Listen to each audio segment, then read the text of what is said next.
claro, e o velho sonho, viver em paz, com o necessário, sem ter demais, verde, mais verde, mais verde.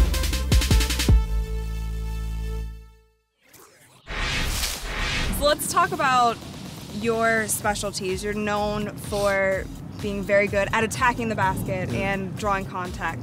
So for our viewers at home, our gamers, our ballers that are watching the show, what are 3 tips that you have for them on attacking the rim? To be honest, I think it's just one. I think it's just always being aggressive. And if you're aggressive and you're in attack mode at all times, for the most part, something good is going to happen. So whether it's getting to the basket, whether it's, creating separation from your defender to get off your jump shot, whatever it is, just being aggressive and always, having that attack mentality, and something positive will happen.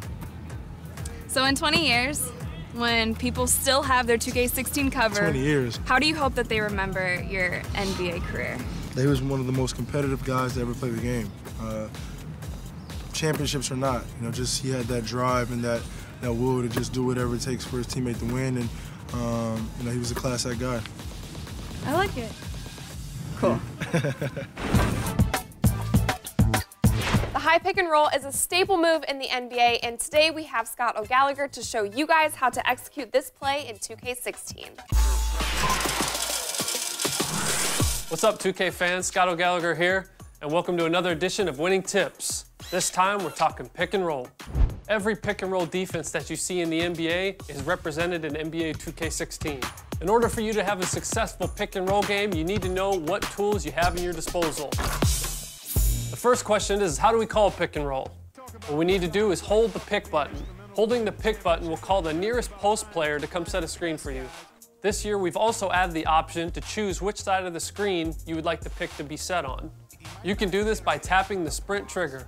By default, the screener will automatically choose to roll. You also have the option to make the screener fade by tapping the icon pass button. One of my favorite options in NBA 2K16 is the ability to choose who you want to have as your screener.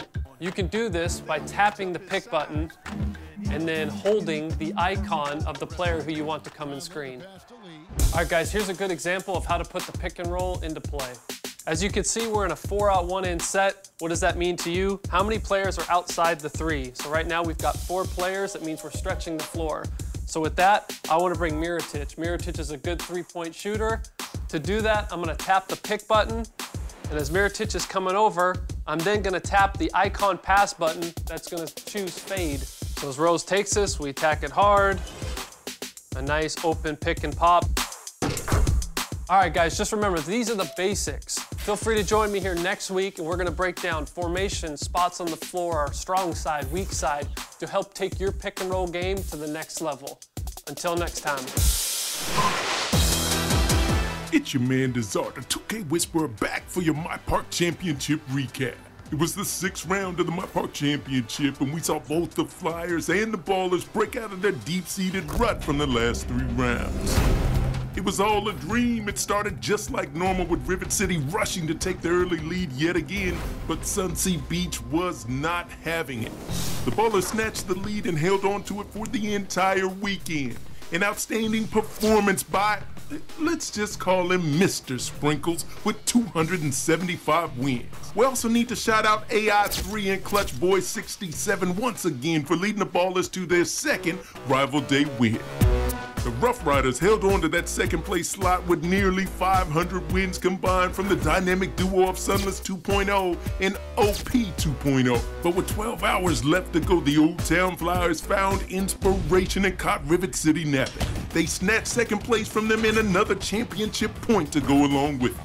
Commendations all around a sick-witted 808, and the wait is over with 200 wins apiece as they led the Flyers over the 1st place Rough Riders. We asked you to help the Flyers out last week, but they didn't even wait for help to arrive. Old Town brought the funk to my park. To find out which room and where you will play this week's house rule, check out the wall to find out. And if you win this week's Rival Day, remember to pick up your prizes as well. Until next time, it's your man, Desart, the 2K Whisperer, reminding you, real ballers do it in the park.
Thanksgiving is just a couple weeks away, and we want to know what you guys are thankful for.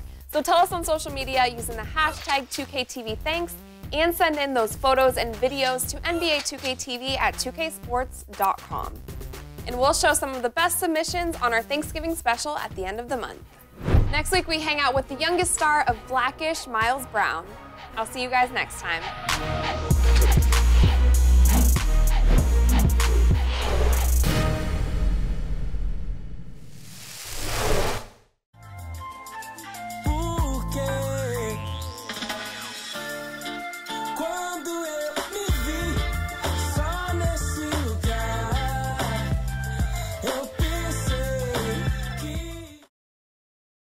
It's the 2K Sports pregame show. This is 2K Sports. I'm Ernie Johnson. Welcome to the NBA. We're joined by the legends Shaquille O'Neal and Kenny the Jet Smith. Tonight, it'll be the Philadelphia 76ers going up against the Oklahoma City Thunder at Chesapeake Energy Arena. And for Oklahoma City, they're a team that no one wants to face right now. With just one loss in the last 10 games, they'll be tough to beat. And if you've been watching this team play lately, you know who they've been getting the big baskets from? Freak! He's been on a tear. How's he gotten so hot, Shaq? Well, you know, he's letting the game come to him on the offensive end. He's not forcing the shot, but he's still being aggressive, and he always testing his defender.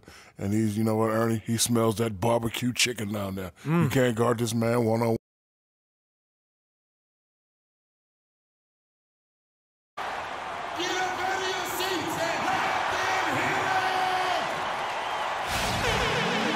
Welcome and happy holidays from 2K Sports. It's time for NBA action. This is Kevin Harlan along with Clark Kellogg and Greg Anthony with Doris Burke reporting on the sideline. Welcome to the Panhandle State, Oklahoma, and home of the Oklahoma City Thunder. And, of course, Enes Kanter. With him gone, we'll see how they get along. Well, Kevin, no question it's a risky deal to make because you can sometimes sour your fans when you do that. I mean, trading one of the most popular players on the team is always high risk, no matter what you get in return. Yeah, but it's a trade that I'm sure a lot of fans will second guess. Clearly a bold move, but as a GM, these are the things that are supposed to happen. You're going to bring scrutiny, and you just have to wait and see how this plays out. You have to focus on the big picture and what's going to be best for your organization moving forward. Now a look at Philadelphia's starting lineup.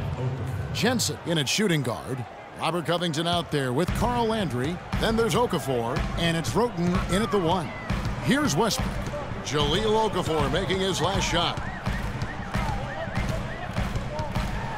Now here's Westbrook. Defense right on him, and stolen by Roten. And now Philadelphia on the break. Landry gets the bucket. And that's how you take the steal and turn it into a transition opportunity. I think that's the perfect time to do it, Greg. I mean, those few seconds after the turnover, strike right away because the defense has no chance to get organized. Here's Mayo after Carl Landry's bucket. Shot by Mayo is no good. Good little two-man action there, but they just can't get the shot to fall. Yeah, but that was a beauty. Good-looking shot, well-executed play. I wouldn't be surprised to see them go back to it. Looking at Philadelphia, they want to turn it around after the loss to the Suns. And the issues they had defensively, in part, I thought, was a huge factor. Really compounded, I think, because it was a road game for them. Well, you know, they gave the crowd a bunch to cheer about. And when you do that, you put yourself in a really tough position trying to come away with the road win. Here's the chosen one. He's coming off a 31-point game against Phoenix. Passes it to Landry. And stolen by Mayo. It's Westbrook with the drive, and it's blocked by Jensen.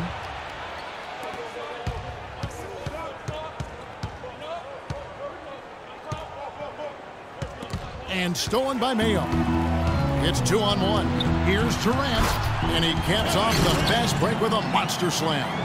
And that's how you make a steal count. Turn it into a quick slam at the other end. It was really a case, it looked like Greg Anthony right there, if I can say so. It was really a case of a great defensive play triggering some instant offense. Yeah, I remember GA as an irritant, and this guy, much like Greg, creating havoc out there. Another miss by Philadelphia. Very dangerous to leave a guy like that open. Lucky break there for the D. And Tony Roten gets the whistle there. That's his first foul. You know what? Tried to step in and cut him off, but just didn't get there quick enough. Yeah, he was one step late that time, Greg.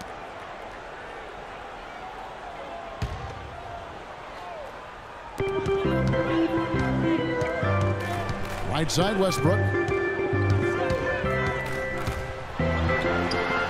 Up and in, off to an efficient start. 2 for 3 from the field. And it looks like he might just be on his A game today, Clark. And I think Doris Burke has something for us right now. Doris? Guys, I had a chance to talk with head coach Billy Donovan. After taking the first matchup with them, he wants his team to be even more assertive on the offensive end. He told me, I feel we can have our way on offense. Get them into matchups that they don't like and find points that way. It's what helped in our first meeting. Let's see if they can do it again here, guys. Appreciate the report, Doris. And guys, how does, their offensive strategy fit into this matchup? I think it should make for an entertaining game. I love hearing coaches say their focus is on offense. That usually means we can expect some fireworks. Yeah, and I know the fans love to hear that too. Just as I do, I love seeing some high-octane offense. I think it's bound to be a game played at a brisk pace. Here's Covington. So he gets the whistle. Contact on the way up and 2 shots coming up. No question, he got bumped on that shot. Yeah, the officials didn't need to talk that one over. It was obvious. The 76ers shooting their first free throws here tonight. And the season numbers for them at the line thus far are really poor. Something I'm sure they are making a point of emphasis. And, you don't have to tell them what their free throw numbers are. I mean, they're well aware of it, believe me. Catching up on the changes for Oklahoma City. Mitch McGary's checked in for Adams. Henson comes in for Serge Ibaka. And it's Waiters in for O.J. Mayo. Philadelphia also making some changes. Joel Embiid. He's checked in for Okafor. Nerlens Noel comes in for Carl Landry. And Kendall Marshall subbed in for Roten. Boy, I tell you what, he does not look like your typical big man up there at the line. He has an excellent stroke and a percentage to match. Westbrook drives in and misses it off the right side of the rim. It's not winning basketball when you're attempting shots like that. Yeah, come on now. You got to remember it's a team game. He's got 4 teammates out there with him. I don't think he needs to try to do it all by himself like that. Now here's Embiid. He's averaging around 5.5 points a game. It really does make the game easy for your teammates when you can lead them to the rim that well with a pass. And Waiters kicks to Westbrook. The pass to Durant. The dish to Westbrook. 6 on the shot clock. Marshall with the steal. At the top of the key, Embiid. Here's the chosen one. He's guarded by Waiters. Stolen by Waiters. And here we go with Waiters. Running it up the court. And Westbrook gets it to go. And what's your take, guys, in the hustle stats for the Thunder? And it's been about their defense. They're playing with a frenetic pace, putting a lot of pressure on the ball handlers and forcing turnovers. The other thing that's helped them early tonight are the points they've been able to convert off turnovers. Jensen, and a strong finish with 2 hands. And the lead goes right back. What a seesaw affair.